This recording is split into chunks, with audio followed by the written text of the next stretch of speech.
warahmatullahi wabarakatuh. Waalaikumsalam warahmatullahi wabarakatuh. Yang kami hormati Bapak Marjan SPD MPD selaku Kepala Sekolah SD Negeri Dukuh Mulyo 02. Yang kami hormati Ibu Sulasi SPD CGP Angkatan 8 Kabupaten Pati.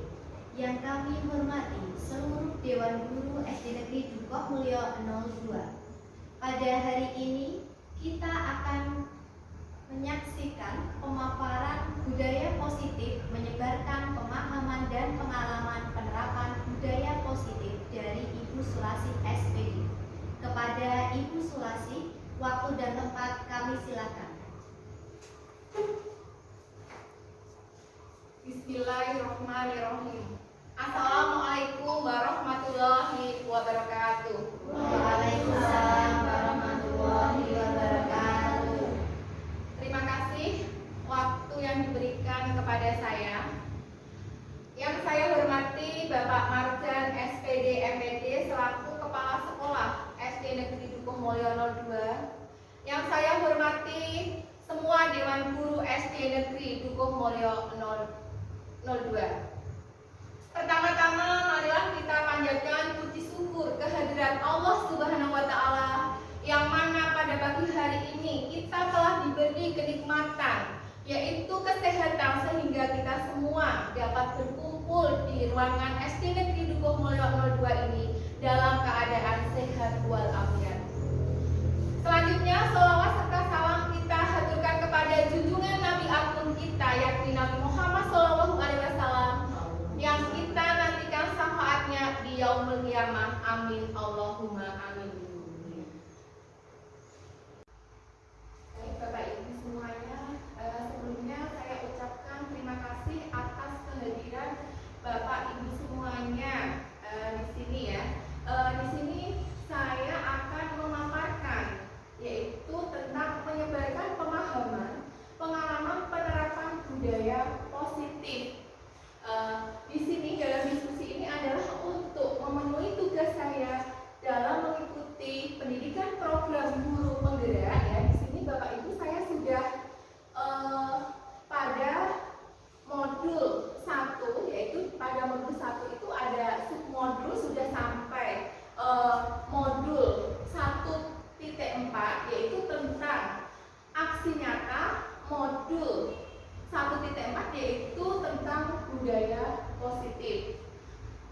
Bapak Ibu semuanya, ya, di sini nanti kita akan berkolaborasi. Di sini saya bukan menggurui panjenengan semuanya, tapi di sini kita semua akan berdiskusi untuk mewujudkan ya budaya positif yang ada di sekolah kita tercinta ini. Yang pertama, saya ucapkan selamat datang para guru hebat. Untuk Bapak Ibu semuanya, mari belajar bersama, kita berkolaborasi serta saling mendukung demi mewujudkan disiplin positif di sekolah tercinta kita ini. Bapak Ibu semuanya yang saya hormati ya, dalam budaya positif ini saya akan sebelumnya saya akan memaparkan tentang konsep utama budaya positif. Dalam konsep utama budaya positif ini terdiri dari yang pertama adalah perubahan paradigma belajar, yang kedua disiplin positif, yang ketiga adalah kebutuhan dasar manusia, yang keempat adalah motivasi perilaku manusia, yang kelima posisi kontrol restitusi, dan yang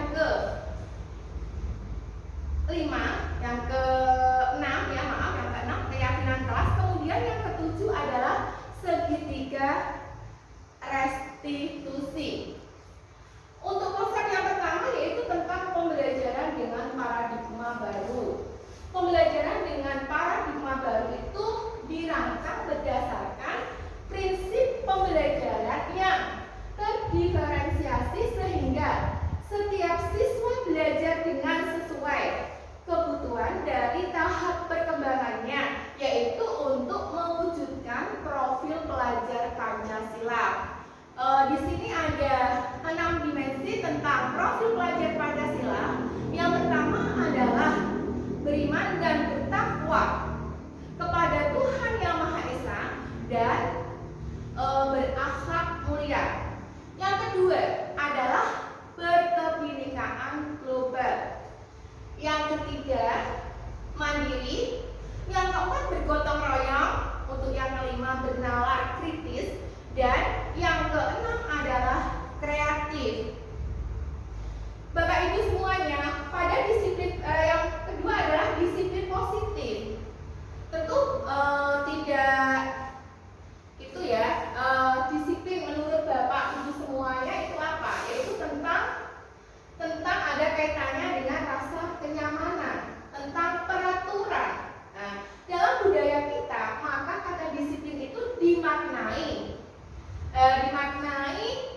sebagai pendidik tujuan kita adalah menciptakan anak-anak yang memiliki disiplin diri sehingga mereka bisa berperilaku dengan mengacu pada nilai-nilai kebajikan universal dan memiliki motivasi intrinsik bukan ekstrinsik. Jadi memiliki perilaku dari dalam. Anak itu sadar bahwa ini loh disiplin, ini loh yang disebut disiplin bukan karena suatu paksaan dari pihak luar. Kemudian disiplin positif adalah merupakan salah satu cara menerapkan disiplin yang bertujuan untuk menumbuhkan kesadaran serta memperdayakan anak untuk melakukan suatu tanpa sogokan, ancaman maupun hukuman. Jadi anak-anak biasanya ya anak-anak itu disiplin menerapkan. Kalau di SD Dukuh Mulyo ini ya, untuk anak didik kita itu sudah menerapkan disiplin 5S, yaitu senyum, salam, sapa, sopan, dan santun. Itu sudah diterapkan di SD Negeri Dukuh Mulyo 2 ini ya. Jadi anak-anak dalam menerapkan budaya 5S itu dengan sadar bahwa dengan adanya budaya 5S itu dapat meningkatkan akhlak ya, meningkatkan akhlak anak didik kita, meningkatkan akhlak mereka. Bukan karena mereka merasa ada suatu ancaman maupun hukuman. Misalnya saya kalau tidak mematuhi peraturan di sekolah ini, saya akan dihukum oleh guru. Tidak seperti itu, tetapi siswa kita sudah sadar bahwa dengan disiplin tersebut dia akan merasa nyaman. Baik Bapak Ibu, selanjutnya adalah tentang kebutuhan dasar manusia. Kebutuhan dasar manusia ini adalah merupakan suatu perilaku ya, yang mendorong perilaku manusia. Yang pertama adalah kebutuhan bertahan hidup. Baik Bapak Ibu, kita sebagai manusia pasti akan membutuhkan yang namanya makanan, minuman, pakaian ya, dan tempat tinggal. Jadi untuk kebutuhan bertahan hidup ini adalah untuk kebutuhan pangan, papan, dan sandang. Kemudian kasih sayang dan rasa diterima. Nah, kita ya sebagai pendidik maupun sebagai anak didik pasti perlu yang namanya kasih sayang dan ingin diterima. Contohnya anak didik kita di sekolah ini ya, mereka ingin disayang oleh bapak ibu guru, mereka ingin disayang dan diterima oleh teman-temannya. Kemudian yang ketiga, penguasaan ya. Bapak ibu semuanya, untuk penguasaan ini pasti anak didik kita itu pasti ingin memiliki rasa kuasa. Aku adalah anak yang pintar, aku adalah anak yang paling pintar. Mungkin ada yang seperti itu ya Bapak Ibu, jadi ini berkuasa ya, karena dengan berkuasa itu dia akan memberi suatu motivasi, semangat mereka untuk belajar. Kemudian kebebasan. Bapak Ibu semuanya ya, anak didik kita itu mungkin mempunyai itu kebutuhan dasar kebebasan, bebas berpendapat, bebas memilih sesuatu ya, bebas mengutarakan unek-unek atau keinginan atau itu namanya pikiran yang mereka miliki. Kemudian kesenangan. Ini tentu sebagai seorang manusia, baik itu pendidik maupun anak didik, pasti memiliki yang namanya ingin kesenangan, kebutuhan dasar kesenangan seperti anak didik kita ya. Kalau belajar tidak didasari dengan rasa senang, mereka akan merasa bosan dan jenuh. Seperti kita juga sebagai seorang pendidik ya, kalau kita memberi pelajaran kepada anak ya, memberi materi atau dalam pembelajaran kok hati kita tidak merasa senang ya, mungkin ya kita menyampaikannya ya tidak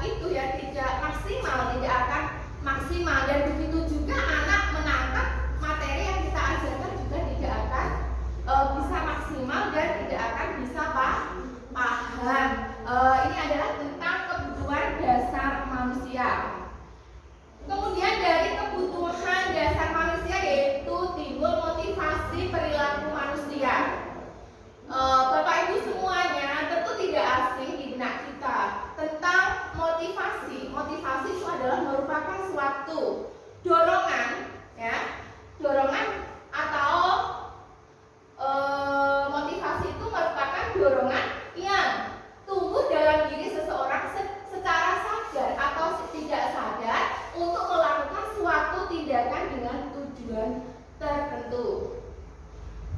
Dari motivasi perilaku manusia ini yaitu terdapat 3 kriteria. Yang pertama yaitu ada menghindari ketidaknyamanan dan hukuman. Ya, murid melakukan disiplin diri itu karena takut dihukum. Ini merupakan motivasi ekstrinsik. Anak didik kita ya melakukan disiplin ya karena tidak dari hatinya, dia tidak sadar ya bahwa hukuman itu adalah kalau dia sudah kena hukuman dan dia sudah meminta maaf atas kesalahan yang dilakukan ya, dia sudah merasa oh saya sudah tidak ada kesalahan lagi, sudah beres karena saya sudah meminta maaf, mungkin seperti itu. Tetapi kalau mereka itu oh saya ini aku salah ya, aku harus minta maaf dan saya tidak akan mengulangi lagi, itu mungkin timbul dari kesadaran dari dirinya sendiri. Tetapi kalau dia dari motivasi ekstrinsik itu adalah karena dia dari luar ya, dorongan dari luar karena dia takut dihukum. Kemudian motivasi perilaku manusia yang kedua adalah mendapatkan imbalan atau penghargaan dari orang lain. Di sini maksudnya murid itu melakukan disiplin karena ia ingin mendapatkan imbalan. Ia merupakan motivasi ekstrinsik, yaitu motivasi dari luar. Dia melakukan suatu disiplin karena ia mungkin mendapatkan suatu hadiah dari orang tuanya. Misalnya, nak, kalau kamu bisa datang ke sekolah ya tepat waktu, nanti akan saya beri hadiah. Mungkin orang tuanya atau pendidiknya seperti itu ya. Jadi dia melakukan disiplin itu karena dia ingin mendapatkan suatu imbalan. Atau kalau datang pagi ya, mereka akan diberi suatu diberi suatu reward ya. Kemudian yang ketiga, menghargai nilai-nilai kebajikan dari diri sendiri. Murid melakukan disiplin diri karena sadar akan nilai kebajikan dirinya. Ini merupakan motivasi implisit lah. Inilah yang dari dalam anak didik kita ya. Dia melakukan disiplin karena adanya motivasi intrinsik. Dia sadar bahwa disiplin itu adalah akan menciptakan suatu kenyamanan. Di sini ada keyakinan nilai kebajikan ya. Nilai kebajikan itu antaranya adalah ya disiplin tadi, kemudian ada bertanggung jawab, menghormati, itu adalah nilai-nilai kebajikan. Sekarang saya akan memaparkan tentang konsep disiplin dengan identitas gagal. Di sini adalah ada hukuman dan penghargaan. Hukuman ini yang menyakitkan, kemudian ada tidak nyaman, murid takut ya. Di sini murid itu mau disiplin misalnya ya, mau menjaga kebersihan lingkungan misalnya ya. Dia melakukan itu karena ada kalau tidak membuang sampah pada tempatnya dia akan. Sekarang adalah konsep disiplin dengan identitas gagal. Di sini ada hukuman dan penghargaan. Di sini hukuman itu tidak selamanya itu baik ya. Di sini ada hukuman bisa menyakitkan ya.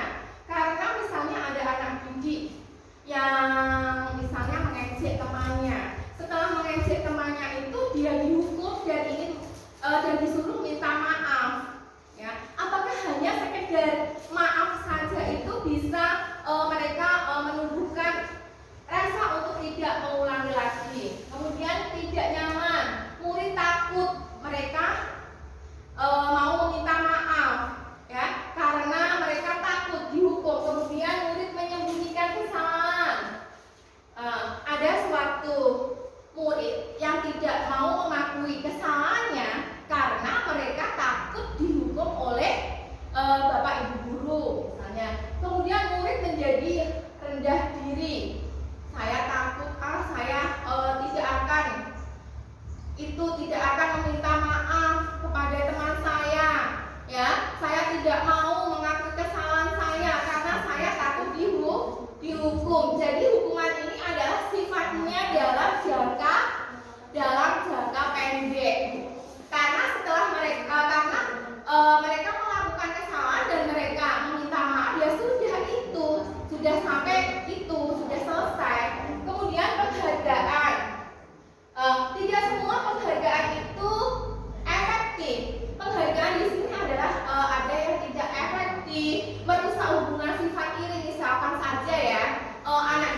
gagah untuk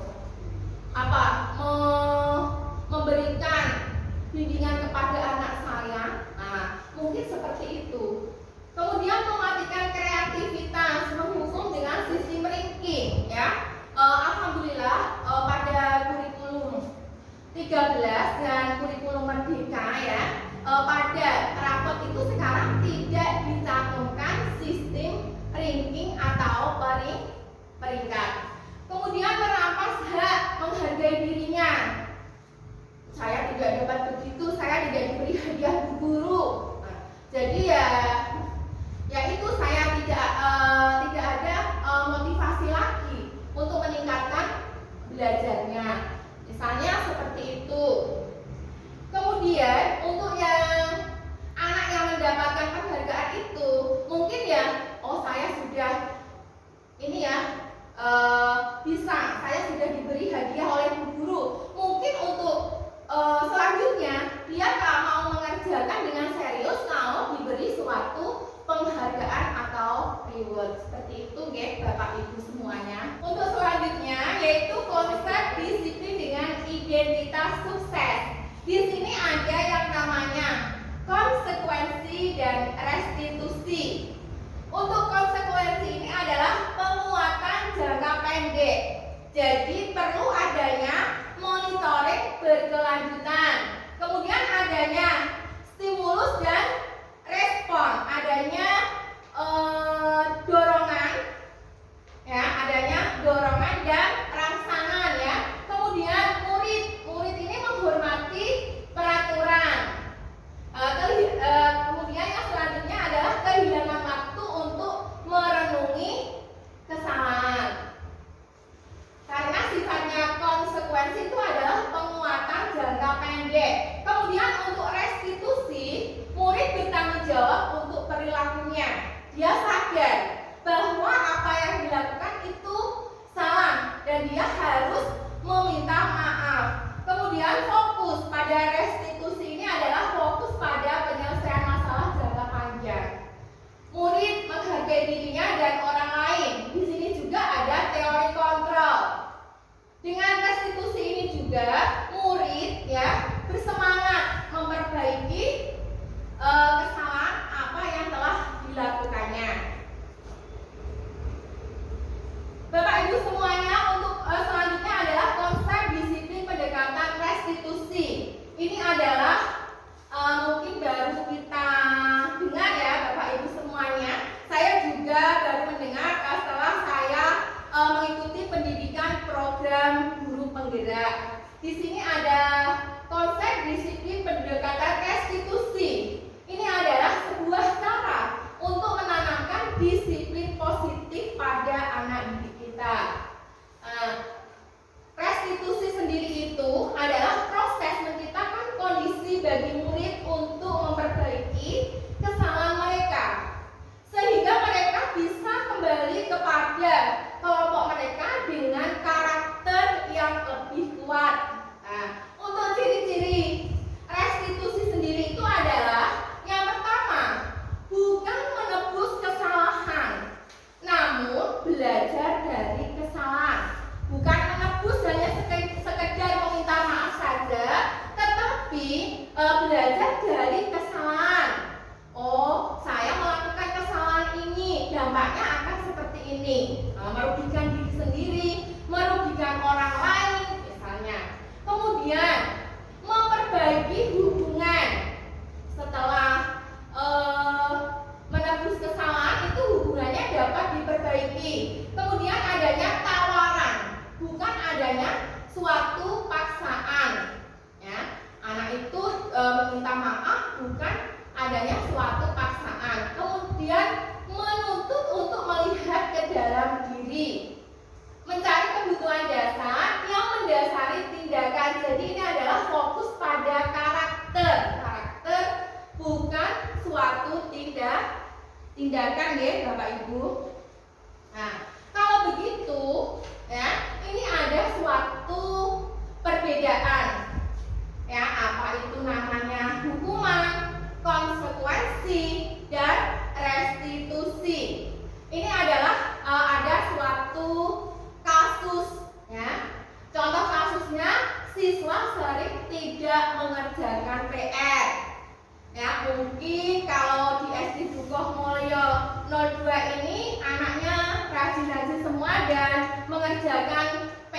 semuanya. Di sini hukumannya, guru menghukum siswa tersebut dengan hormat bendera selama 10 menit. Jadi anak yang tidak mengerjakan PR itu dihukum di bawah tiang bendera dengan hormat selama 10 menit. Kemudian ya, pada hukuman ini ya, karena anak tidak mengerjakan PR sudah diberi hukuman, hukuman hormat bendera dalam waktu 10 menit, guru masih marah. Dengan guru masih marah tersebut, anak otomatis menjadi takut apa tidak, Bapak Ibu semuanya?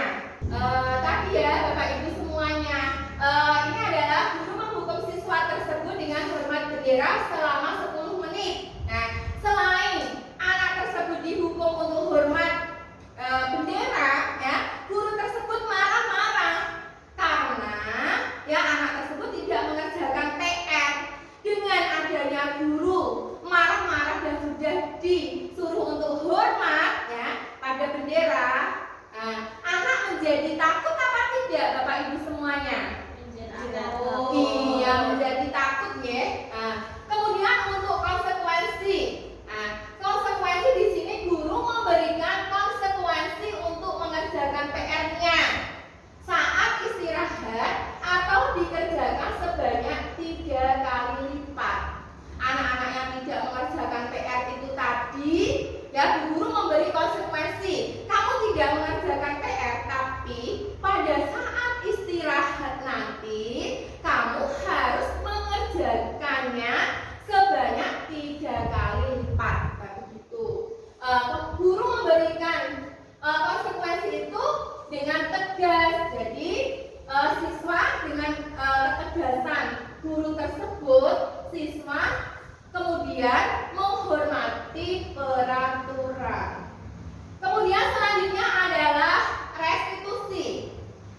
Kalau pada restitusi ya, untuk kasus siswa yang sering tidak mengerjakan PR ini, guru menanyakan keyakinan kelas atau dirinya dan membantu siswa menyelesaikan masalahnya.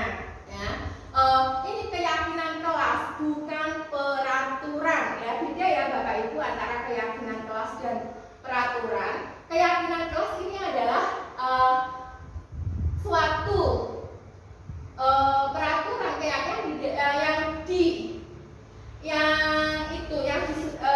didiskusikan dan yang telah disepakati antara guru dan siswa. Jadi apabila anak itu sering tidak mengerjakan PR itu ada pada keyakinan kelas yang telah disepakati apa tidak.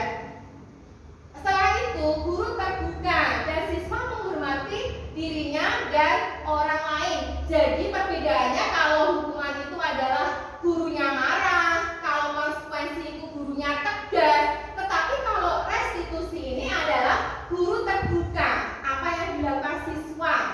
Nah, siswa begini misalnya, ada suatu contohnya ya, anak didik saya ya, pada waktu istirahat itu membuang sampah itu sembarangan.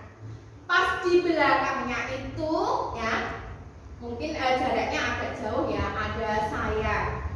Kemudian saya memberikan begini, Dek, nah, apakah tindakan yang kamu lakukan itu sudah benar? Tidak, Bu, menjawab begitu ya anak didik saya. Kalau tidak, tolong ambil sampahnya dan buanglah di tempat sampah. Nanti kamu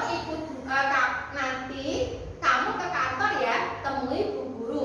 Kemudian anak didik saya itu menemui saya ke kantor. Dan saya menanyakan, Dek, kamu dipanggil Bu Guru, tahu apa kesalahanmu? Tahu, Bu, ya, kesalahan saya karena membuang sampah sembarangan. Masih ingat nggak kamu tentang keyakinan kelas kita? Masih, Bu. Seperti itu dia masih. Karena salah satu keyakinan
tahu kamu, bu guru kecewa sama kamu, itu adalah membuat rasa bersalah.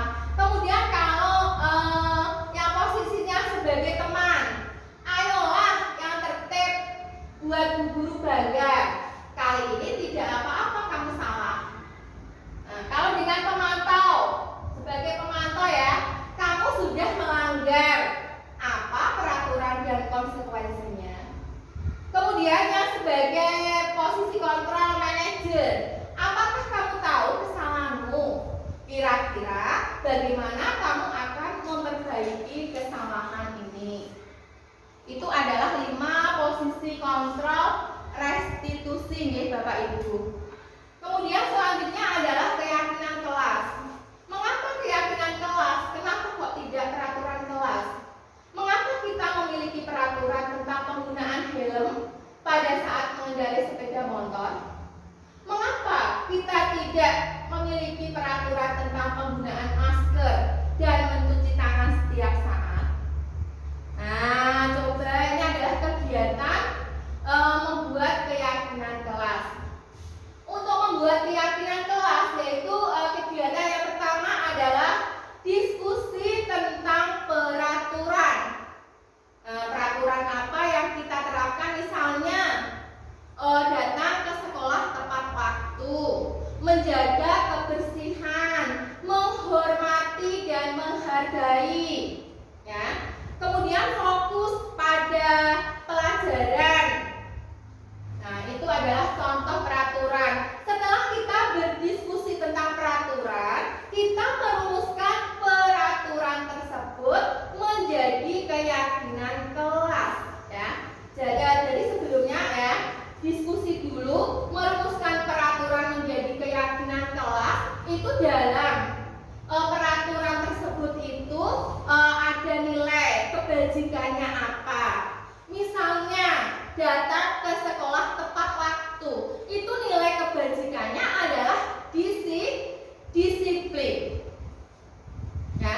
Kemudian mendengarkan bu guru saat bu guru menyampaikan materi pembelajaran, itu adalah apa? Tanggung jawab. Setelah kita merumuskan peraturan tersebut menjadi keyakinan kelas, kemudian anak-anak menempelkan keyakinan kelas itu pada dinding, ya, pada dinding kelas atau pada data kelas. Begitu nggih, Bapak Ibu? Nah, untuk keyakinan kelas ya, untuk keyakinan kelas, ini yang pertama, disiplin waktu. Nah, ini adalah contoh keyakinan kelas pada kelas 5 SD Negeri Dukuh Mulyo 02. Yang pertama, disiplin waktu. Yang kedua, belajar dengan antusias, semangat, dan percaya diri. Yang ketiga, saling menjaga kebersihan dan keindahan kelas, ya. Kemudian saling menghormati sesama. Selanjutnya, saling membantu dan bekerja sama. Maksudnya di sini saling membantu dan bekerja sama, yaitu pada saat membersihkan kelas atau menjaga lingkungan kelas, ya, dan bukan pada saat menyontek. Kemudian menghargai guru atau teman yang sedang berbicara. Selanjutnya, selalu menerapkan 5S seperti yang di SD kita ini ya, yang sudah saya sampaikan pada awal tadi. SD Dukuh Mulyo 02 itu sudah menerapkan budaya 5S, yaitu senyum, sapa, salam, sopan, dan santun. Alhamdulillah berhasil untuk menerapkan atau mengimplementasikan budaya 5S tersebut. Kemudian gemar membaca dan menulis sebagai budaya literasi. Ya, kita biasakan anak-anak kita untuk gemar membaca dan menulis sebagai budaya literasi. Makanya untuk SD Negeri Dukuh Mulyo ini setiap pojok kelas itu diberi sudut baca agar anak didik itu gemar membaca dan menulis. Bapak Ibu semuanya ya, setelah saya mengikuti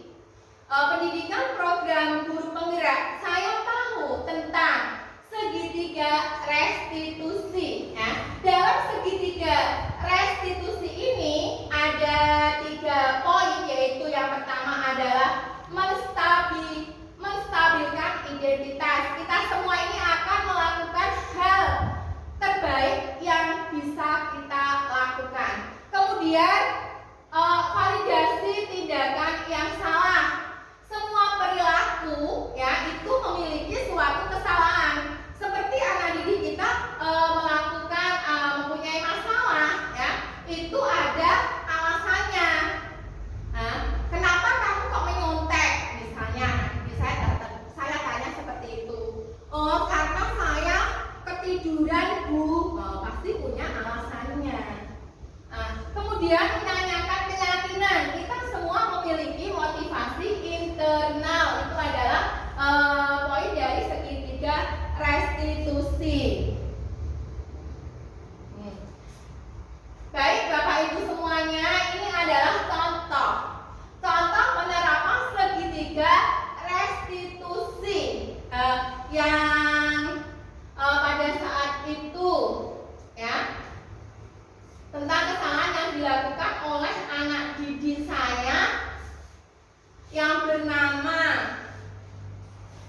Zahra ya, yang bernama Zahra itu dia membuang sampah secara sembarangan. Kemudian saya menanyakan keyakinan kelas yang telah disepakatinya. Dan disiplin positif, hendaknya guru itu memiliki standar kepribadian, profesional, dan sosial yang baik, di mana guru itu mampu berefleksi pada posisi kontrolnya saat ini. Bagaimana perjalanan dirinya sebagai among. Nah, di sini among maksudnya posisi sebagai manajer yang menuntun murid-murid menjadi insan yang mandiri, merdeka, dan bertanggung jawab. Nah, di sini kita sebagai seorang pendidik, kita tidak boleh menuntut anak didik kita, tetapi kita sebagai pendidik, sebagai among, sebagai posisi kita sebagai manajer, kita harus menuntun murid-murid kita menjadi insan yang mandiri, merdeka, dan bertanggung jawab tersebut. Nah, baik Bapak Ibu ya, demikian ya, pemaparan tentang budaya positif ya pada siang hari ini. Semoga apa yang saya paparkan dapat bermanfaat bagi Bapak Ibu semuanya. Semoga dalam sesi belajar hari ini itu membawa manfaat bagi Bapak Ibu semuanya, sehingga kita sebagai pendidik itu dapat mewujudkan profil pelajar Pancasila. Salam merdeka belajar, salam dan bahagia. Demikian Bapak Ibu semuanya, terima kasih. Wassalamualaikum warahmatullahi wabarakatuh. Waalaikumsalam warahmatullahi wabarakatuh. Waktu tanya jawab ya akan saya aturkan kepada moderator. Bu Bintari Rahma Dewi, saya persilakan. Terima kasih kami sampaikan kepada Ibu Sulasi SPD yang telah memaparkan dengan sangat lengkap mengenai budaya positif, menyebarkan pemahaman dan pengalaman penerapan budaya positif. Bapak Ibu yang berbahagia, sesi selanjutnya yaitu sesi tanya jawab antara Ibu Sulasi beserta peserta yang hadir pada hari ini. Monggo Bapak Ibu yang memiliki pertanyaan dimohon untuk mengangkat tangannya terlebih dahulu, dan saya sebagai moderator akan mempersilahkan Bapak Ibu untuk memaparkan pertanyaan dan kemudian akan dijawab oleh Ibu Sulasi. Monggo yang memiliki pertanyaan. Saya Ibu Veranika, monggo dipersilahkan untuk berdiri Ibu. Silakan Ibu Veranika. Terima kasih atas kesempatan yang sudah diberikan kepada saya.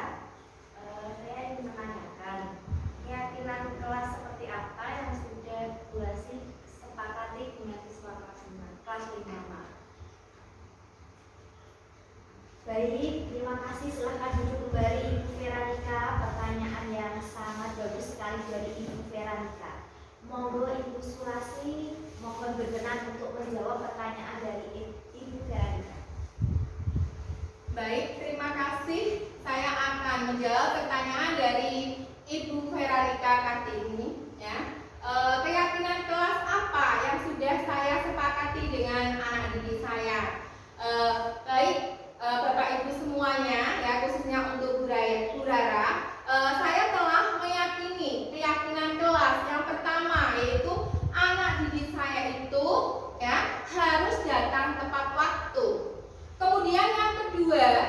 Yang kedua yaitu anak siswa saya, maksudnya itu tidak boleh menyontek.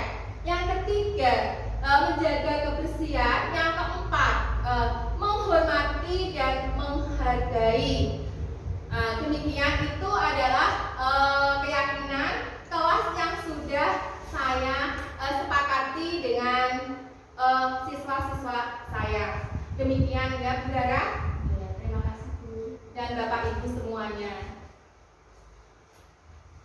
Terima kasih Ibu Sulasi yang telah menjawab pertanyaan dari Ibu Veronica Kartini. Selanjutnya, monggo Bapak Ibu jika masih ada pertanyaan mengenai topik bahasan diskusi kita pada hari ini, dipersilahkan.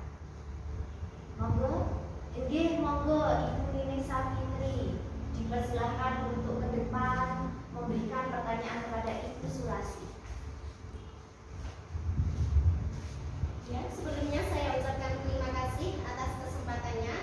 Berdasarkan pemaparan yang telah disampaikan Bu Sulasi tadi, yaitu tentang menyebarkan pemahaman dan pengalaman penerapan budaya positif, satu pertanyaan yang ingin saya ajukan kepada Bu Sulasi, yaitu apakah hukuman yang diberikan kepada siswa apabila siswa tersebut melanggar suatu keyakinan, hukuman tersebut bisa membuat jera siswa tersebut?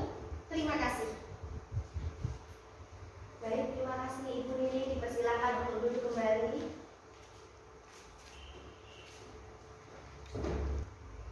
Terima kasih atas pertanyaan dari Ibu Nining Savitri. Selanjutnya Ibu Sulasi SPJ mohon berkenan untuk menjawab pertanyaan dari Ibu Nining. Terima kasih. Saya akan menjawab pertanyaan dari Bu Nining Savitri. Ya, bahwasannya, ya, apakah hukuman itu ya dapat membuat anak jera? Nah, di sini hukuman itu adalah sifatnya menyakitkan. Anak merasa tidak nyaman, murid takut karena telah mendapatkan hukuman dari ibu guru, kemudian sifatnya adalah memaksa. Ya, dengan hukuman itu jadi anak itu memiliki sikap untuk menyembunyikan kesalahannya tersebut, dan murid juga menjadi rendah diri. Jadi menurut saya, ya, anak itu diberi hukuman, ya, itu tidak akan membuat mereka jera, tidak membuat siswa kita akan jera. Menurut saya, ya, sesuai ini adalah kita lakukan saja dengan restitusi, ya, dengan restitusi, karena dengan restitusi ini murid itu dapat bertanggung jawab untuk perilakunya. Kemudian fokus pada penyelesaian masalah jangka panjang. Kalau restitusi itu penyelesaian masalah itu jangka panjang, mungkin anak tersebut itu tidak akan mengulanginya lagi. Tetapi kalau hukuman itu penyelesaiannya adalah pada masalah jangka pendek. Anak itu memiliki kesalahan, ya. Setelah memiliki kesalahan itu dihukum untuk meminta maaf, misalnya, saya sudah melakukan minta maaf, sudah selesai. Itu ada jangka pendek. Tapi untuk restitusi ini adalah fokus pada penyelesaian masalah jangka panjang. Murid menghargai dirinya dan orang lain. Kemudian dengan restitusi yaitu murid bersemangat memperbaiki kesalahannya. Jadi saya paparkan kembali bahwa untuk hukuman adalah membuat anak tidak jera. Seperti itu ya Bu Nining Savitri. Terima kasih. Terima kasih atas penjelasan yang luar biasa dari Ibu Sulasi SPJ. Kepada Ibu Sulasi SPJ diperkenankan untuk duduk kembali.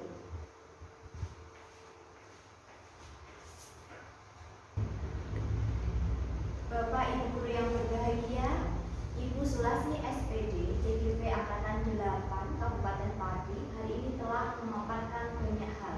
Antara lain kita tadi sudah banyak mempelajari tentang kebutuhan dasar manusia, keyakinan kelas, kemudian segitiga restitusi dan juga penerapannya. Dan semoga segala hal yang